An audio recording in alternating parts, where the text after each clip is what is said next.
ಸುರೇಶ್ ಅವರೇ, ನಮ್ಮ ಕಡೆ ಒಂದು ಗಾದೆ ಮಾತಿದೆ, ಗಾಣಗಿತ್ತಿ ಅಯ್ಯೋ ಅಂದ ತಕ್ಷಣ ಮಗುವಿನ ನೆತ್ತಿ ತಣ್ಣಗಾಗಲ್ಲ ಅಂತ. ಅವ್ರ ಜೊತೆ ಇರ್ತೀನಿ ಅಂತ ಹೋಗಿ ಈಗ ಹೋರಾಟ ಮಾಡೋದಲ್ರಿ. ಕೇಂದ್ರದಲ್ಲಿ ನಿಮ್ಮವರೇ ಮಂತ್ರಿಗಳಿದ್ದಾರೆ, ಲೀಗಲ್ ಆಗಿ ಫೈಟ್ ಮಾಡ್ರಿ, ಕೋರ್ಟಲ್ಲಿ ಹೋಗಿ ಕಾನೂನು ಹೋರಾಟ ಮಾಡಿ. ಬರೀ ಬಾಯಿ ಹೋರಾಟಕ್ಕೆ ನೀವು ಸೀಮಿತ ಆಗ್ಬಿಟ್ರೆ ಮೇಡಮ್, ಇದನ್ನ ನಾವು ಸೈದ್ಧಾಂತಿಕವಾಗಿ ಮತ್ತೆ ನಾವು ರೈತರ ಜೊತೆ ಹೋರಾಟ ಮಾಡಿ ಅವ್ರಿಗೆ ಬೆಂಬಲ ಕೊಟ್ಟಿದ್ದೀವಿ. ಇದ್ರ ಜೊತೆ ಕಾನೂನು ಹೋರಾಟಕ್ಕೆಲ್ಲ ಸಿದ್ಧವಾಗಿ ರೆಡಿ ದಿನದಿಂದ ಅದನ್ನೇ ಹೇಳ್ತಾ ಇದ್ದೀರಲ್ಲ ಸರ್. ಆಗಿದೆ ಮೇಡಮ್, ಅದನ್ನ ರೆಡಿ ಮಾಡ್ಕೊಂಡಿದ್ದೀವಿ. ಅದಾಗಿದೆ, ಅದು ನಿನ್ನೆ ಹೇಳಿದ್ದಾರೆ ನಮ್ಮ ನಾಯಕರಾದ ಕುಮಾರಣ್ಣ ಅವರು ಹೇಳಿದ್ದಾರೆ, ನಿಖಿಲ್ ಕುಮಾರಸ್ವಾಮಿ ಅವರು ಹೇಳಿದ್ದಾರೆ, we are legally fight before the competent court of law ಅಂತ ಹೇಳಿದೀವಿ. ಹೈಕೋರ್ಟ್ ಪ್ರಶ್ನೆ ಮಾಡ್ತೀವಿ ಮೇಡಮ್, ರೈತರ ಕಡೆಯಿಂದಲೇ ಆಗ್ತಾ ಇದೀವಿ. ಇಲ್ಲ ನೋಟಿಫಿಕೇಶನ್ ಹೊರಡಿಸಿರುವೆ, ಅದನ್ನ ನಲ್ ಅಂಡ್ ವೈಡ್ ಅಂತ ಮಾಡಿ ಅದನ್ನ ಸ್ಕ್ವಾಶ್ ಮಾಡ್ಲಿಕ್ಕೆ ಇದನ್ನ ಮುಂದುವರಿಸಬೇಡಿ ಯೋಜನೆ ಅಂತೇಳಿ ನ್ಯಾಯಾಲಯದಿಂದ ಮೊರೆ ಹೋಗ್ಲಿಕ್ಕೆ ನಾವೆಲ್ಲ ಸಿದ್ಧತೆ ಮಾಡ್ಕೊಂಡಿದ್ದೀವಿ. ಅದಕ್ಕೆ ಅಡ್ವೊಕೇಟ್ ನಾನು ಇದ್ದೀನಿ, ಇದಕ್ಕೆಲ್ಲ ಸಿದ್ಧತೆ ಮಾಡಿ ಚರ್ಚೆನೂ ಸಹ ಮಾಡಿದ್ದೀವಿ ಮೇಡಮ್. ಆಗಿದೆ ಇಲ್ಲ ಸಾಧ್ಯನೇ ಇಲ್ಲ ಮೇಡಮ್. ಆಮೇಲೆ ಇಲ್ಲಿ ಏನು ಮಾಡ್ತಾ ಇದ್ದಾರೆ ಅಂತಂದ್ರೆ, ರೈತರು ಎತ್ಕಡ್ತಾ ಇದ್ದಾರೆ, ನೀವು ಕೋರ್ಟಿಗೆ ಹೋಗ್ಬಿಟ್ರೆ ನಿಮ್ಮ ಮನೆ ಹಾಳಾಗುತ್ತೆ, ನೀವು ಲಾಯರ್ಗೆ ಎಷ್ಟು ಕೊಡಬೇಕಾಗುತ್ತೆ, ನಿಮಗೆ ಸಿಗೋಂಥ ಪರಿಹಾರ ಸಿಗ್ತಾ ಇಲ್ಲ, ನಾವು ಕೈ ತುಂಬ ದುಡ್ಡು ಕೊಡ್ತೀವಿ, ನೀವು ಬದುಕು ಕಟ್ಕೊಡ್ತೀವಿ ಅಂತೇಳಿ ಕಾಂಗ್ರೆಸ್ನವರು ಭಾಳ ಬೆಣ್ಣೆ ಮಾತಾಡ್ತಾ ಇದ್ದಾರೆ. ನಾನು ಪ್ರಶ್ನೆ ಮಾಡ್ತಾ ಇದ್ದೀನಿ ಡಿ ಕೆ ಶಿವಕುಮಾರ್ ಅವರಿಗೆ, ತಾವು ಒಬ್ಬ ಒಕ್ಕಲಿಗ ಸಮುದಾಯದಿಂದ ಬಂದಿದ್ದೀನಿ ಅಂತ ಹೇಳ್ಕೊಂಡಿದ್ದೀರಾ, ಈ ರಾಜ್ಯದ ಮುಖ್ಯಮಂತ್ರಿ ಆಗಿದ್ದೀರಾ, ನೀವು ಒಕ್ಕಲತನ ಮಾಡುವಂಥ ರೈತರ ಕಷ್ಟನೇ ಅರ್ಥ ಮಾಡ್ಕೊಳಕ್ಕಲ್ಲ ಅಂತಂದ್ರೆ ಈ ರಾಜ್ಯದ ಜನರ ಸಮಸ್ಯೆಗಳನ್ನ ಹೆಂಗೆ ಬಗೆಹರಿಸ್ತೀರಾ ಅನ್ನೋದು ನನ್ನ ಪ್ರಶ್ನೆ ಮೇಡಮ್. ನಾನು ನೇರ ಪ್ರಶ್ನೆ ಕೇಳ್ತೀನಿ ಶಿವಕುಮಾರ್ ಅವ್ರಿಗೆ, ನಾನು ಈ ವಿಚಾರದಲ್ಲಿ ಯಾಕೆ ಹಠ ಮಾಡ್ತಾ ಇದ್ದೀರಾ? ನೀವು ಬಿಡದಿನೇ ಯಾಕೆ ಆಯ್ಕೆ ಮಾಡ್ಕೊತಾ ಇದ್ದೀರಾ? ಬನ್ನಿ ತುಮಕೂರಿಗೆ ಬನ್ನಿ, ಮಂಡ್ಯದಲ್ಲಿ ನಮ್ಮ ನಾಯಕರಾದ ಕುಮಾರಸ್ವಾಮಿ ಅವರು ಒಂದು ಕೈಗಾರಿಕಾ ಕೇಂದ್ರ ಮಾಡ್ತೀವಿ ಬನ್ನಿ ಅಂತಂದ್ರೆ ಅದಕ್ಕೆ ಮೀನಾಮೇಷ ಎಣಿಸಿ ಎಲ್ಲ ಒಬ್ಬರಿಗೊಬ್ಬರು ತಲೆಗೊಂದೊಂದು ಮಾತಾಡಿದ್ರಿ. ಯಾರೋ ಚಲರಾಯ ಸ್ವಾಮಿಯಿಂದ ಹಿಡಿದು ಅಲ್ಲಿನ ಉದಯ್ ಕುಮಾರ್ ಇಂದ ಹಿಡಿದು ಎಲ್ಲರೂ ಗಣಿಗ ರವಿಯಿಂದ ಹಿಡಿದು ಎಲ್ಲರೂ ಅಂತ ಹೇಳಿದ್ರು. ಯಾರು ಕೈ ಜೋಡಿಸಿದ್ರ ಮೇಡಮ್? ಇವತ್ತು ಇದೆ ಡಿ ಕೆ ಶಿವಕುಮಾರ್ ಅವರು ಚರ್ಚೆ ಮಾಡಿದಾರ. ಆರಂಭ ಮಾಡಿದ್ ನೀವು, ಆಮೇಲೆ ಸ್ಟಾಪ್ ಮಾಡುದು. ಹೌದು ಮೇಡಮ್, ವಾಪಸ್ ಕೃಷಿ ವಲಯ ಅಂತ ಅನೌನ್ಸ್ ಮಾಡಕ್ಕೆ ಏನ್ರಿ ಇತ್ತು ಮೇಡಮ್? ನಮಗೆ ಸಿಕ್ಕಿದಂತ ಅವಧಿ ಕಡಿಮೆ ಮೇಡಮ್. ಒಂದ್ ನಿಮಿಷ ನಮಗೆ ಸಿಕ್ಕಿದಂತ ಅವಧಿ ಏನು? ನಮ್ಮ ಅವಧಿ ಮುಗಿದೋಯ್ತು ಮೇಡಮ್. ನೆಕ್ಸ್ಟ್ ಬರೋಂತ ಸರ್ಕಾರಗಳು ಮಾಡಬೇಕಾಯ್ತು.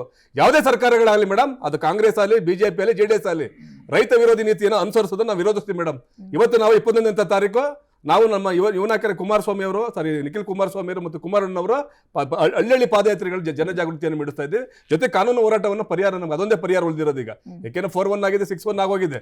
ಹಾಗಾಗಿ ಇದನ್ನ ನಾವು ಯಾವುದೇ ಕಾರಣಕ್ಕೂ ಈ ವಿಚಾರ ರಾಜಿ ಮಾಡ್ಕೊಳ್ಳುವಂತ ವಿಚಾರನೇ ಇಲ್ಲ ಮೇಡಮ್. ಓಕೆ, ಹೇಳಿ, ಮಾತಾಡಿ ಮೇಡಮ್. ಪ್ರಶ್ನೆ ಮಾಡೋದ್ ಬೇಡ ದಯವಿಟ್ಟು. ಬಿಡದಿಯಲ್ಲಿ ನಿಜವಾಗಿಯೂ ಏನಾಗ್ತಾ ಇದೆ? 80% ರೈತರು ಒಪ್ಕೊಂಡಿದ್ದಾರೆ, 20% ರೈತರು ಮಾತ್ರ ಒಪ್ಕೊಂಡಿಲ್ವಾ? ಇದು ಇವ್ರು ಮಾಡೇ ತೀರ್ತೀವಿ ಅಂತ ಹೋದ್ರೆ ನಿಮ್ಮ ನಿರ್ಧಾರ ಮುಂದಕ್ಕೆ ಏನಾಗಿರುತ್ತೆ? ನಮ್ಮ ನಿರ್ಧಾರ ಏನಂದ್ರೆ ನಾವು ಭೂಮಿ ಕೊಡೋದೇ ಇಲ್ಲ ಅಂತ ಹೇಳಿರೋದು. ಮೇಡಮ್ ಹೇಳ್ತಿದ್ರು ಇಲ್ಲ ಇದು 2 ಪಂಚಾಯತಿಂದ ಏನು ದೊಡ್ಡದಲ್ಲ, ಇಡೀ ಕರ್ನಾಟಕ ನಮ್ಮನ್ನ ಸನ್ಮಾನ ಮಾಡ್ತಾರೆ ಅಂದರೆ ನಾವು 5,000 ಜನ ಕುಟುಂಬ ಇದ್ದೀವಿ. ನಮ್ಮ ಕುಟುಂಬ ಎಲ್ಲ ಸರ್ವನಾಶ ಮಾಡಿ ಕರ್ನಾಟಕದ ಜನ ಕೈಲಿ ಸನ್ಮಾನ ಮಾಡಿಸ್ಕೋಬೇಕಾ ನೀವು? ಅದು ಸರಿ. ಅದ್ರ ಜೊತೆಗೆ ಏನೇನಿದೆ ಅಂದರೆ ನಾವು ಮಂತ್ಲಿ KMFಗೆ 6 ಲಕ್ಷ ಲೀಟರ್ ಹಾಲು ಹಾಕ್ತಾ ಇದ್ದೀವಿ, ಮತ್ತೆ 2.5 ಲಕ್ಷ ಅಡಿಕೆ ಬೆಳಿತಿದ್ದೀವಿ, 3.5 ಲಕ್ಷ ತೆಂಗಿನ ಮರ. ಬಿಡದಿ ಬಗ್ಗೆ ಮಾತಾಡ್ತೀವಿ. ನಮ್ದು 2 ಪಂಚಾಯತಿ ಬಗ್ಗೆ, ಬಿಡದಿನೂ ಅಲ್ಲ, ಬೈರಮಂಗಳ ಹಾಗೂ ಕಂಚಗಾರನಹಳ್ಳಿ ಪಂಚಾಯತಿ 6 ಲಕ್ಷ ಲೀಟರ್ ಪ್ರತಿ ತಿಂಗಳು KMFಗೆ ಹಾಲು ಹಾಕ್ತಾ ಇದ್ದೀವಿ. ಆಯ್ತಾ? ಅದಾಯ್ತಾ? ಮತ್ತೆ 2.5 ಲಕ್ಷ ಅಡಿಕೆ ಮರ ಇದೆ, 1,500 ಎಕರೆಯಲ್ಲಿ ಬಾಳೆ ಇದೆ, 40,000 ಮಾವಿನ ಮರ ಇದೆ, 8.5 ಲಕ್ಷ ಬೇರೆ ಬೇರೆ ಗಿಡಗಳಿದೆ. ಇದನ್ನ ಬಿಟ್ಟು 58,000ಕ್ಕೂ ಹೆಚ್ಚು ಹಸುಗಳಿವೆ. ಅದನ್ನ ಬಿಟ್ಟು ಕುರಿ, ಕೋಳಿ, ಆಡು ಅವು 10,000ಕ್ಕಿಂತ ಹೆಚ್ಚಿದೆ. ಇವಕ್ಕೆಲ್ಲ ಏನ್ ಉತ್ತರ ಕೊಡ್ತೀರಾ ಮ್ಯಾಮ್? ಇವೆಲ್ಲ ಇವೆಲ್ಲ ಹೊಡ್ಕೊಂಡು ನಾವ್ ಎಲ್ಲಿಗೆ ಹೋಗ್ಬೇಕು? ದನ ಕರು ಎಲ್ಲ ಜಾನುವಾರು, ಯಾವ ನಾಯಕರು ಮನೆಗೆ ಹೋಗೋಣ? ಭೂಮಿ ಬಿಟ್ಟು, ಮನೆ ಬಿಟ್ಟು, ಮರ್ಯಾದೆ ಬಿಟ್ಟು, ಊಟ ತಿಂಡಿ ಬಿಟ್ಟು, ಊರ್ನವ್ರನ್ನ ಬಿಟ್ಟು ಎಲ್ಲಿಗೆ ಹೋಗ್ಬೇಕು? ವಿಧಾನಸೌಧಕ್ಕೆ ದುಡ್ಡು ಕಟ್ತೀವಿ, ಆ ಬಿಟ್ಟು ಕೊಡ್ಲಿ ನಾವು ವಿಧಾನಸೌಧದಲ್ಲಿ ನಮ್ಮ ಭೂಮಿಗೆ ಅವ್ರು 2 ಕೋಟಿ ಕಟ್ಟಿದ್ದಾರೆ, ನಾವು ವಿಧಾನಸೌಧಕ್ಕೆ ಎಲ್ಲಿಗೆ ಹೋಗ್ಬೇಕು? ಸ್ವಾತಿ ಅವರೇ, ರೈತರುಗಳು ಆಕೆ ತುಂಬಾ ಚೆನ್ನಾಗಿ ಹೇಳ್ತಾ ಇದ್ರು. 6 ಲಕ್ಷ ಲೀಟ್ರು ಹಾಲು ಹಾಕ್ತೀವಿ KMFಗೆ ಅಂತ.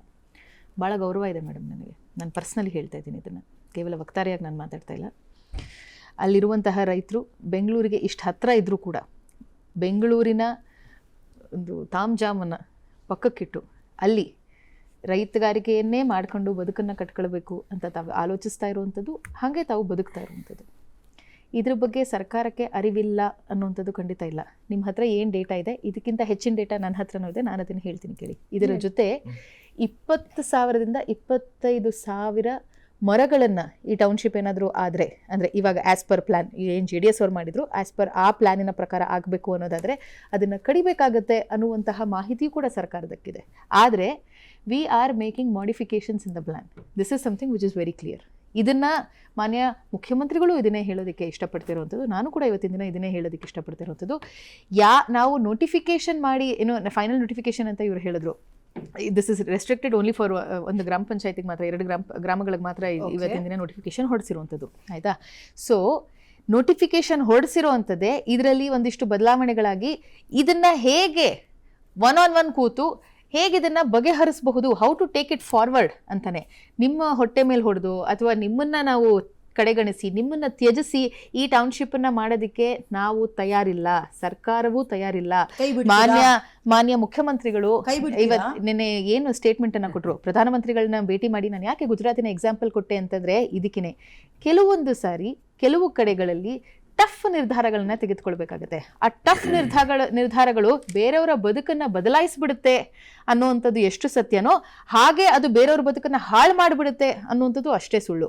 ಒಂದಂತೂ ಭಾಳ ಸ್ಪಷ್ಟ, ಈ ವಿಚಾರದಲ್ಲಿ ನಿಮ್ಮಗಳ ಹೊಟ್ಟೆ ಮೇಲೆ ಹೊಡೆದು ನಾವು ಈ ಒಂದು ಅಕ್ವಿಸಿಷನ್ ಮಾಡೋದಿಲ್ಲ. ಇದಕ್ಕೆ ಬೇಕಾಗಿರುವಂಥ ಸೂಕ್ತ ಪರಿಹಾರಗಳನ್ನು ಕೊಟ್ಟೇ ನಾವು ಇಲ್ಲಿಂದ ಮುಂದುವರಿಯುವಂಥದ್ದು.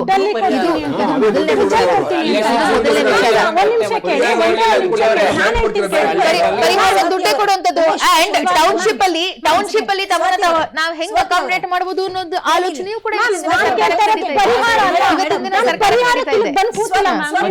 ಬೇಡ.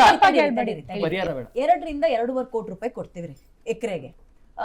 ಈಗ ಎಲ್ಲರೂ ಕೂಡ ಇನ್ನು 5 ಎಕರೆ 10 ಎಕರೆ ಇಟ್ಕೊಂಡಿರೋರಲ್ಲ, ಅರ್ಧ ಎಕರೆ 1 ಎಕರೆ ಇಟ್ಕೊಂಡಿರೋರು ಇದ್ದಾರೆ. ಹಬ್ಬ ಅಂದ್ರೆ 2.5 ಎಕರೆ ಸಿಕ್ತು. ಸಿಂಪಲ್ ಆಗಿ ಒಂದು ಲೆಕ್ಕಾಚಾರ ನಿಮ್ಗೆ ಅರ್ಥ ಮಾಡ್ಸಕ್ ಟ್ರೈ ಮಾಡ್ತೀನಿ. ಒಬ್ಬ ಅಪ್ಪನಿಗೆ 4-5 ಜನ ಗಂಡು ಮಕ್ಳು, ಆ 1 ಎಕರೆನ ಅವ್ರು ಡಿವೈಡ್ ಮಾಡ್ಕೋಬೇಕು. 2.5 ಕೋಟಿ ಸಿಕ್ತು. ಒಬ್ಬಂಗೆ ಹಬ್ಬ ಅಂದ್ರೆ ಒಂದು 30 ಲಕ್ಷ ಸಿಗ್ಬೋದಾ? 30 ಲಕ್ಷ ತಗೊಂಡ್ಬಂದು ಬೆಂಗಳೂರಲ್ಲಿ ಸಿಗುತ್ತೆ. 5 ಜನ ಮಕ್ಕಳು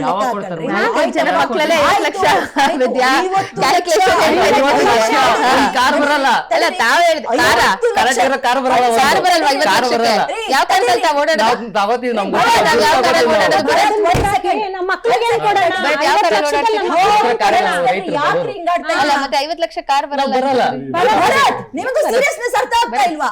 50 ಲಕ್ಷ ಮಾತಾಡ್ತೀರಲ್ಲ, ದಯವಿಟ್ಟು ಗಂಭೀರತೆನ ಅರ್ಥ ಮಾಡ್ಕೊಳ್ಳಿ. ಸಮಾಧಾನ ಯಾವ್ದ್ರಿ ಸಮಾಧಾನ?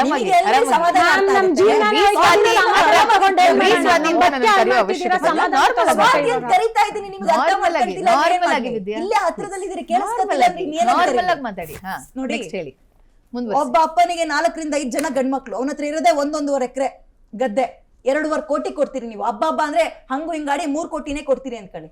50 ಲಕ್ಷನೂ ಬೇಡ, 70 ಲಕ್ಷನೇ ಒಬ್ಬೊಬ್ರು ಕೈಗೆ ಸಿಕ್ತು. ಇಡೀ ಜೀವನ ಪರ್ಯಂತ ಇದ್ದಿದ್ದು ಭೂಮಿಯನ್ನ ಕೈ ಬಿಡ್ತಾರೆ. 70 ಲಕ್ಷ ತಗೊಂಡು ಬೆಂಗಳೂರಿಗೆ ಬರ್ಬೇಕು. ಬೇರೆ ಕಸಬು ಗೊತ್ತಿಲ್ಲ. ದನ ಕರನ್ ಎಲ್ ಮಾರ್ ಬರ್ಬೇಕು, ತೋಟ ಗದ್ದೆ ಬಿಟ್ಕೊಟ್ಬಿಡ್ಬೇಕು ನಿಮ್ಗೆ. 70 ಲಕ್ಷ ಇಟ್ಕೊಂಡು ಇಡೀ ಜೀವನ ನಾನು ಗಂಡ ಹೆಂಡತಿ ಮಕ್ಳು ಹೆಂಗ್ ಸಾಕೋಣ, ಹೆಂಗ್ ಬದುಕೋಣ, ಬೆಂಗಳೂರಿನಲ್ಲಿ ಬಾಡಿಗೆ ಹೆಂಗ್ ಕಟ್ಟೋಣ, ಏನ್ ಕೆಲಸ ಮಾಡೋಣ, ಇದಕ್ಕೆ ದಯವಿಟ್ಟು ಉತ್ತರ ಕೊಡಿ. ಯಾರನ್ನು ಗನ್ ಪಾಯಿಂಟ್ ಅಲ್ಲಿಟ್ಟು ನಿಮ್ಮ ಭೂಮಿಯನ್ನ ಬಿಡಿ ಅಂತ ಹೇಳೋದಕ್ಕೆ ಸಾಧ್ಯ ಇಲ್ಲ. ಅದು ಸರ್ಕಾರ ಆದ್ರೂ ಸರಿ, ಅದು ವಿದ್ಯಾ ಮಲ್ನಾಡ್ ಆದ್ರೂ ಸರಿ, ಅದು ಸ್ವಾತಿ ಚಂದ್ರಶೇಖರ್ ಆದ್ರೂ ಸರಿ, JDS ವಕ್ತಾರರಾದ್ರೂ ಸರಿ, ಇಲ್ಲಿರುವಂತ ರೈತ ಮಹಿಳೆ ಆದ್ರೂ ಸರಿ, ಕೇಂದ್ರ ಸರ್ಕಾರ ಆದ್ರೂ ಸರಿ, ರಾಜ್ಯ ಸರ್ಕಾರ ಆದ್ರೂ ಸರಿ, ಇದು ಬಹಳ ಸ್ಪಷ್ಟ.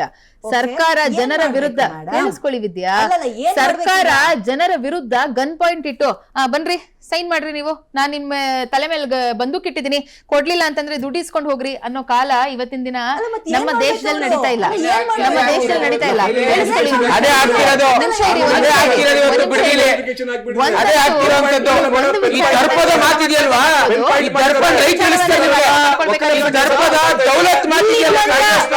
ಮಹಿಳೆಗೆ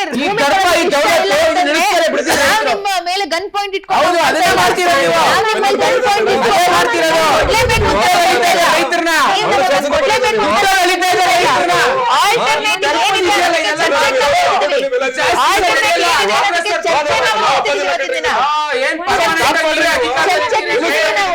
ಚರ್ಚೆಗೆ ನಿಂತಿದ್ದೀವಿ ನಾವು. ಆಲ್ಟರ್ನೇಟ್ ಏನಿದೆ ಅಂತ ಮಾಧ್ಯಮಗಳಲ್ಲಿ ಚರ್ಚೆ ಆಲ್ಟರ್ನೇಟ್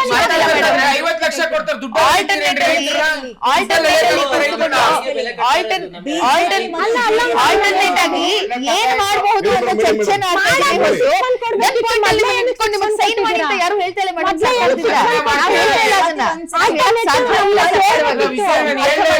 ಅವಕಾಶನೇ ಕೊಡ್ಲಿಲ್ಲ, ಮಾಡ್ಲಿಲ್ಲ, ಮತ್ತೆ ಏನ್ ಬಿಡ್ತೀರಾ? ಅವ್ರನ್ನ ಬಿಡ್ತೀರಾ ಕೇಳಿ. We will find an alternative. ಯಾವ ತರ? ಹೇಗೆ ಅವರಿಗೆ ಬೇರೆ ಕಡೆ ಅಲ್ಲ, ಅವ್ರು ಕಾಯ್ತಾ ಇದ್ದಾರೆ ಜನ ಟೌನ್ಶಿಪ್ ಅಲ್ಲಿ ಬರ್ಲಿ ಅಂತ. ಕೇಳಿಸ್ಕೊಳ್ಳಿ, ಬೇಕು ಅಂದ್ರೆ ಹಸುವಾದವ್ರಿಗೆ ಊಟ ಕೊಡಿ, ಹಸ್ವಾದವ್ರಿಗೆ ಊಟ ಕೊಡಿ ದಯವಿಟ್ಟು. ಇವಾಗ ಅಲ್ಲ, ನಮ್ಗೆ ಅಲ್ಲ, ಏನ್ ಮಾಡ್ತೀರಾ ಹೇಳಿ ಮ್ಯಾಮ್? ಹಸ್ವಾದವ್ರಿಗೆ ಹೋಗಿ. ಊಟ ಕೊಡ್ತಾ ಇರೋದು. ಎಲ್ಲೇ ಟೌನ್ಶಿಪ್ ಬಿಡಿ, ಮಾಡ್ಬೇಕಾದ್ರೂ ಬೇಡ ಎಲ್ಲಾ ಕಡೆ ಮೇಡಮ್, ಸಮಸ್ಯೆ ಒಂದು ಇದ್ದೇ ಇರುತ್ತೆ ಕಾಲದಲ್ಲಿ ವಿದ್ಯಾ. ಬೇಡ, ನಮ್ಮ ಬೇಡ. ದೇಶದಲ್ಲಿ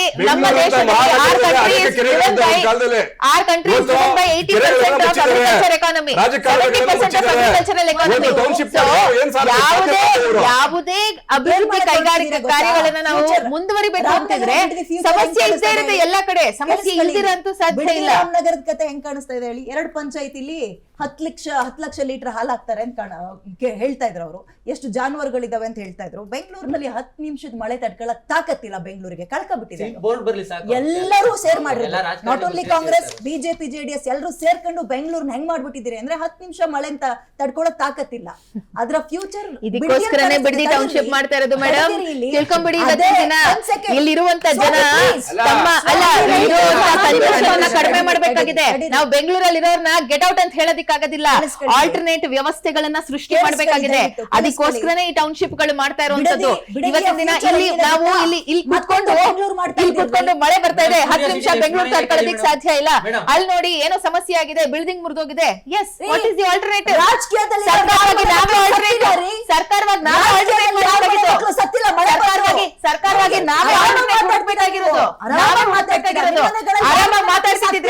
ಆರಾಮಾಗಿ ಮಾತಾಡ್ತಿದ್ರೆ ಇಲ್ಲಿ ಕುತ್ಕೊಂಡು ನಾನು what is the next solution, what is the next way out to decongest Bengaluru ಅಂತ ನಾನು ಹೇಳ್ತಾ ಇರಲಿಲ್ಲ. ಟು ಡಿಕಂಜೆಸ್ಟ್ ಬೆಂಗಳೂರು ಅಂತ ನಾನು ಹೇಳ್ತಾ ಇರಲಿಲ್ಲ. ಟು ಡಿಕಂಜೆಸ್ಟ್ ಇವತ್ತಿನ ದಿನ ವಿದ್ಯಾ, ನೀವು ನನ್ನ ವಿಚಾರವನ್ನ ಇಟ್ಕೊಂಡು ಅಲ್ಲ, ನನ್ನ ತಾಳ್ಮೆಯನ್ನ ತಾವು ಕಾಂಗ್ರೆಸ್ ಪಕ್ಷದ ತಾಳ್ಮೆಗೆ ಹೋಲಿಸೋ ಅವಶ್ಯಕತೆ ಇಲ್ಲ. ಯಾಕೆ I am part of Congress party, ಆಯ್ತಾ? ಸೊ ನನ್ನ ತಾಳ್ಮೆಯೇ ಕಾಂಗ್ರೆಸ್ ಪಾರ್ಟಿಯ ತಾಳ್ಮೆ. ಡಿ ಕೆ ಶಿವಕುಮಾರ್ ಅವರ ಯೋಜನೆಗಳೇ ನಮ್ಮ ಯೋಜನೆಗಳು. ಅರ್ಥ ಆಯ್ತಾ ವಿದ್ಯಾ ಅವರೇ?